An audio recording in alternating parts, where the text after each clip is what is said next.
কাকামণি, তুমি এসেছো? দাদা ভাই, তুইও এলি? হ্যাঁ রে, চলে এলাম। আবার কবে নতুনদাকে দেখতে পাবো জানি না তো। তাই ভালো একবার ঘুরে যাই। নতুনদা, চললে? শেষ পর্যন্ত চললে তুমি? চললে কথাটা বলো না, চলতে হলো, চলতে বাধ্য হলো। ও তো যেতে চাইনি, তবে স্বতন্ত্র, তোমার এই পরাজয়টা আমি মেনে নিতে পারছি না। ও কাকামণি, থাক না। আর কবে বলবো? আবার যখন দেখা হবে তখন আমি থাকবো কিনা কে জানে।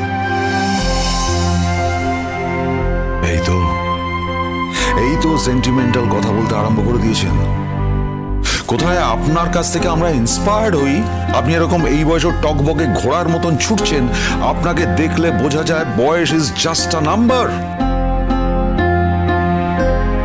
আরে আপনার মতন কজন আছে? এই দেখুন আপনার ভাইজি, আপনার মতো একটু হতে শেখান, সারাক্ষণ ঝিমিয়ে আছে। ওকে কিন্তু একটু শাসন করা দরকার। হ্যাঁ, আমার ভাইজির ক্ষেত্রে কোনো শাসনই প্রয়োজনীয় নয়। ও বলে এখনো লড়াই করে যাচ্ছে। অন্য কেউ হলে কবে হাওয়ায় মিশে যেত। কি আছে বলো তো মেয়েটার? একটা বিয়ে দেওয়া হলো, সেটা একটা ডিজাস্টার হয়ে গেল। সারাটা জীবন বৈধব্য পালন করে কাটালো মেয়েটা। যা বাবা, ওর স্বামী ফিরে এলো, দেখা গেল সে একটা ফ্রড। তার নাম ওর মুখে আনতে আমার লজ্জা করে। তুমি ছিলে ওর চির সখা, সেই তুমিও চলে যাচ্ছ। ছেলে মেয়েদের বুকের রক্ত জল করে মানুষ করলো, তারা কিভাবে বদলে গেল দেখো। আমাকে বলো না ছোট দাদু, প্লিজ। না দাদু ভাই, তোমাকে বলবো কেন? তোমাকে বলিনি। যে বদলায়নি তাকে কি বলতে পারি যে সে বদলেছে? আসলে বুবলায়ের কথাটা আমার গা সওয়া হয়ে গেছে, কিন্তু মিঠির ব্যাপারটা আমি না মেনে নিতে পারি না।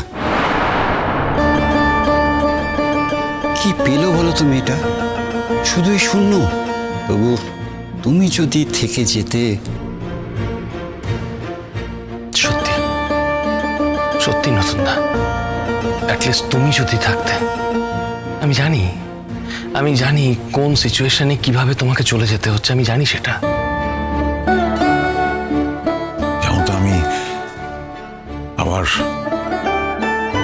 ওই ইনস্টিটিউটের অ্যাপার্টমেন্টে থাকতেই পারতাম, কারুর কিছু বলার ছিল না, মাথা উঁচু করে থাকতাম, কোনো অসুবিধা হতো না। কিন্তু এক শহরে থাকবো, আর কমলিনীর আমি খোঁজ খবর নিতে পারবো না, তার সঙ্গে কথা বলতে পারবো না, তার সঙ্গে যোগাযোগ বিচ্ছিন্ন হয়ে থাকবে, এটা না আমার পক্ষে মেনে নেওয়া সম্ভব নয়।